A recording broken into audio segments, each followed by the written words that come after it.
Asante Mheshimiwa Spika kwa kunipa nafasi na mimi niweze kuuliza swali dogo la nyongeza kwa Mheshimiwa Waziri wa TAMISEMI. Mheshimiwa Spika, kwanza tunaipongeza serikali kwa kutujengea shule nzuri sana pale airport katika kata ya Katubuka. Lakini hatari iliyopo pale, shule ile inaenda kumezwa na maji yanayotokana na mafuriko ya bwawa la Katubuka. Serikali ina mpango gani wa kuyaondoa yale maji ili kuiokoa shule yetu ambayo tumeweka hela nyingi katika manispaa ya Kigoma Ujiji? Mheshimiwa Waziri, majibu.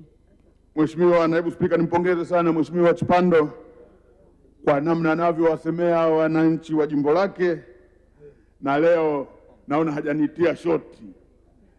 Mheshimiwa Naibu Spika, tunafahamu kwamba kuna bwawa lile la pale Katubuka ambalo bwawa lile haliungani na ziwa Tanganyika. Kwa hiyo maji yake linapojaa huwa yanasambaa kwenye maeneo ya wananchi, lakini vile vile yanasambaa mpaka kwenye ile shule ambayo Mheshimiwa Chipando ameitaja.